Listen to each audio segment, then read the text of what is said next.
What's going on, people? Hope you're all good. So this week on Trowel Talk, I thought I'd share with you Danny Balmers' interview that he did with Chris Frediani on Fix Radio, where he talks about how he's still working with sand and cement most days, and there's still a huge demand for this solid plastering float and set in Northern Ireland, where Danny lives. Really good interview, interesting chat. Thought I'd share that with you guys and ask the question, do you do much of it? I'm based in Warwickshire, and I can count on one hand the amount of times I've been asked for float and set in the last 5 years, maybe a bit more. So I'd love to do more of it, and I find it really enjoyable. Although it is hard on the arms, it's hard on the shoulder, it's heavy work, but the satisfaction you get from it sort of outweighs that, and it is an enjoyable line of work. So what are your thoughts? You do much float and set, sand and cement, or even the gypsum stuff? Let me know in the comments and let me know what you think to the interview. Have a good one. Fix Radio. You're listening to the Plastering Show with British Gypsum. I'm Chris Frediani, joined now by Danny Balmer, a plasterer and sole trader from Northern Ireland with about 20 years experience in the trade. Now Danny, float and set is making a bit of a comeback here in England. How much plastering in Ireland is float and set? I'll be honest with you, internally I would say about 90% of what I do is all float and set, and always has been. Yeah. Really? That's high. Dot and dab, I have probably in the last 5 years done 2 jobs, dot and dab. Wow. So basically, crazy, isn't it? It is. And do you know what? I'm traditional plasterer myself, and I love to hear that, because I think it's an aspect of plastering that's been forgot about. All the youngsters are sticking and skimming. To me, that's not enough to say you're a plasterer. They're skimmers, yeah? So pretty much float and set is your bread and butter in Ireland. Like, if you speak to the majority of spreads over here, you know, we're all still float and setting majority of the time. Now, I did see there is the odd time you're starting to see the plasterboard adhesive coming into some of the builders' yards, but it's few and far between, you know. Excellent. So if you were taking on an apprentice, if the youngsters today in Northern Ireland are learning float and set. We actually have a young fella, Colby, who has been within the squad. I work with 2 other plasterers, and we have a young fella, Colby, who's with us about 7 months now, and he's not a bit shy of sand and cement, I can tell you. Mate, this is lovely to hear. So what about when you get like a big 2-story house and the tonnage you have to carry upstairs? Is that a drawback as a sole trader, or what do you get some buddies round, or how does Danny get over that sort of little hurdle? We have been struggling lately. See, to be honest, it's like, trying to get anybody new coming into the trade. Nobody wants to do the heavy side of things anymore. No. My young boy is 18, and he done a couple of days where it wasn't even with myself, it was with another plastering squad, and he came back and he said to me, "Nope, I'm not going to slag you anymore. That's a heavy job, you know." But we're used to it, to be honest. If we're rendering maybe outside of a 2-story, we still use an old pulley and rope. I just personally think just the old ways are the best, to be honest. Yeah, no, I'm the same. You know, I've been around. What have I been now? 35 years plastering. That's how I was taught on a shovel.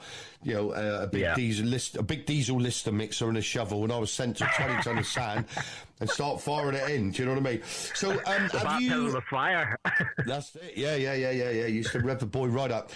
Recurring injuries. Have you got through? Because it's heavy work, and there's no doubt about it. Yeah. Float and set. Yeah. Floating. Do you float in the morning and skim in the afternoon, or do you do a day of floating and then a day of skimming? How do you work your sand and cement?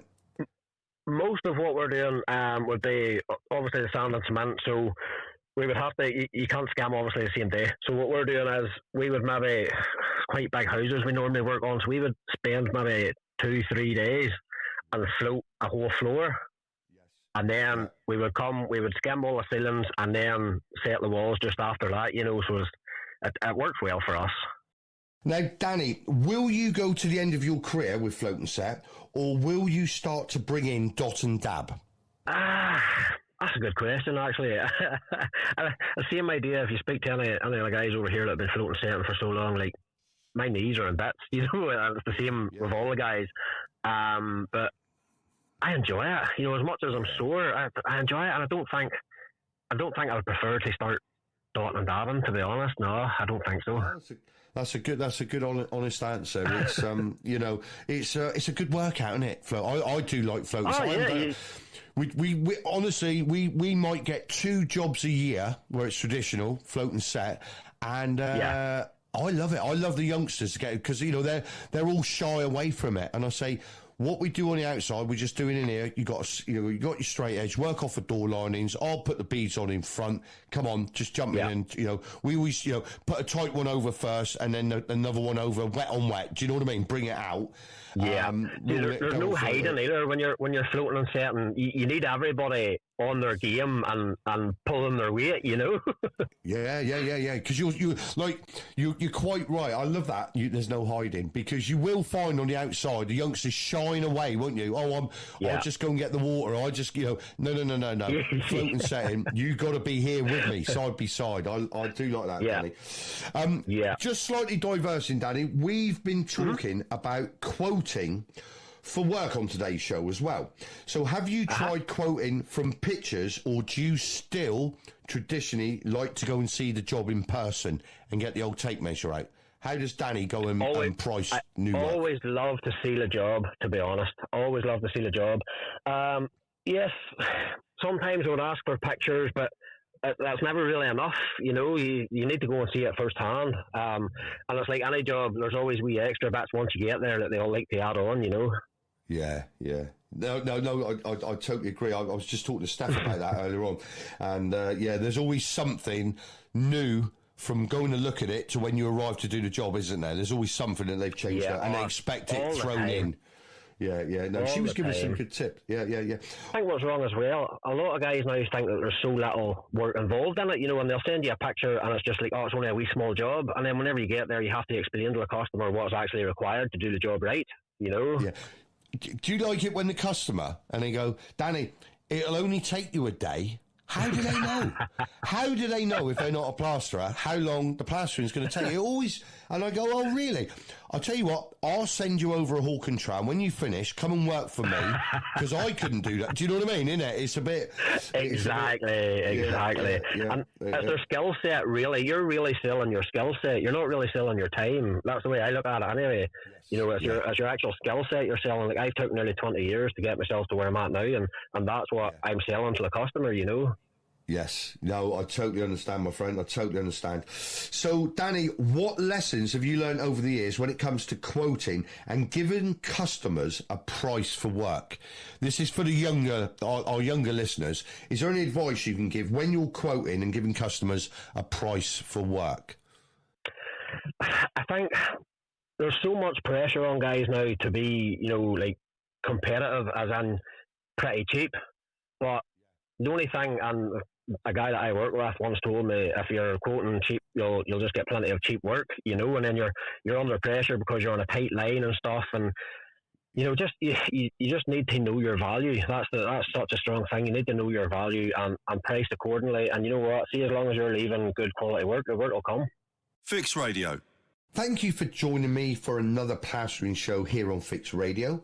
Thank you to Steph and Danny for joining me to talk about quotes and float and set. It was a really good insight from 2 different sort of aspects of plastering. You got the float and set side of things from Danny, and Steph gave you youngsters really good tips on holding your prices on WhatsApp, and you know, communication with customers. You cannot earn a living without them, and it's good to the way she explained using WhatsApp was a very good technique. How good was Danny? I'm looking forward to getting him back on, because I could talk to him for hours about traditional plastering, spar dashing, pebble dashing. So that's something for you guys to look forward to in the future.